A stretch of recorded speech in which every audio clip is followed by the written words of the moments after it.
तू फक्त पैसे कमव भावा, तुझं डुकरावानी तोंड तिला राजकुमारवानी सुद्धा वाटेल।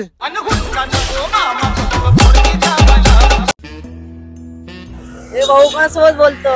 अच्छा,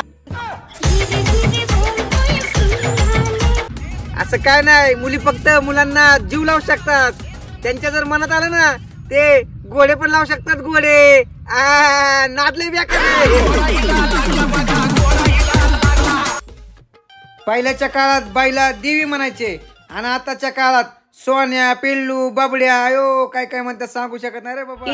माझ्या पिल्लू आज प्रपोज मारते तुला, काय माहिती लोक प्रपोज कसे करतात, मला तर वडापाव सोबत चटणी सुद्धा मागायला लाज वाटते।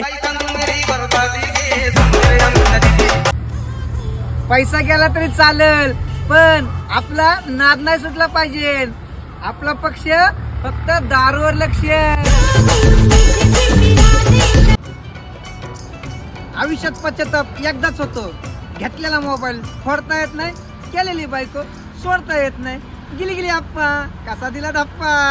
मला कुणाच ऐकू, मला पाहिजे फक्त बायको।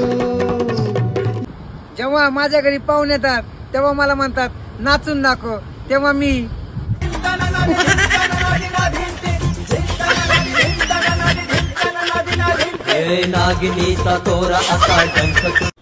इडा पिढा ते दे।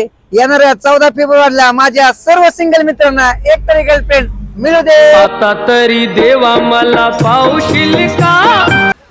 आजकालची लोक संध्याकाळी झोपताना त्यांच्या गर्लफ्रेंडचे मेसेज डिलीट करतात आणि त्यात मी कंपनीवाल्याचे मेसेज डिलीट करतो। 50 तरी तर संपले, करा रिचार्ज, हटच जिंदगी जाणार। सगळ्या मुली सारख्याच असतात व फक्त त्यांची चुना लावण्याची पद्धत थोडी वेगळी वेगळी असते। तू काय बघतीस, लावला का कोणाला चुना लावला? पप्पा मला पहिल्या शिट्टीत बाईला लक्ष करून देणे, दुसऱ्या शिट्टीमध्ये बाईला जवळ येण्यास भाग पाडणे, हे आपल्याला नाही जमत, हे फक्त कुकरलाच जमत। एक टकला नवरा टी शर्ट घालतो आणि त्याच्या बायकोला विचारतो, अगं मी कसा दिसतो? आजकालच्या बायका एवढ्या हुशार, त्याची बायको बोलती, अहो फाटलेल्या सॉक्स मधनं अंगठा बाहेर आल्यामुळे दिसतात। जसं पोरींच्या जरी मनात आले ना की यमराजला सुद्धा म्हणते ए यमू, ए यमू, काय सांगू शकत नाही या पोरींचं।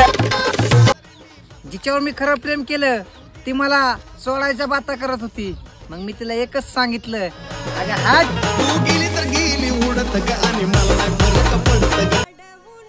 या बायका पण कसल्या असतात ना, स्वतः नवऱ्यावर प्रेम करत नाही आणि दुसऱ्या करत असतील त्यांना करून देत नाही। आधीच्या काळात लोकांच्या दातात किडे असायचे आणि आताच्या काय नाही। कसे आहेत तुम्ही? बरत ना? काळजी करा, स्वतःची काळजी घ्या। एका गावात 2 बहिणी राहतात, एकीचं नाव असतं आय मिस यू आणि दुसरीचं नाव असतं I love you. I miss you चं लग्न केलं जातं, तर घरी कोण राहतं ते कमेंट मध्ये नक्की सांगा।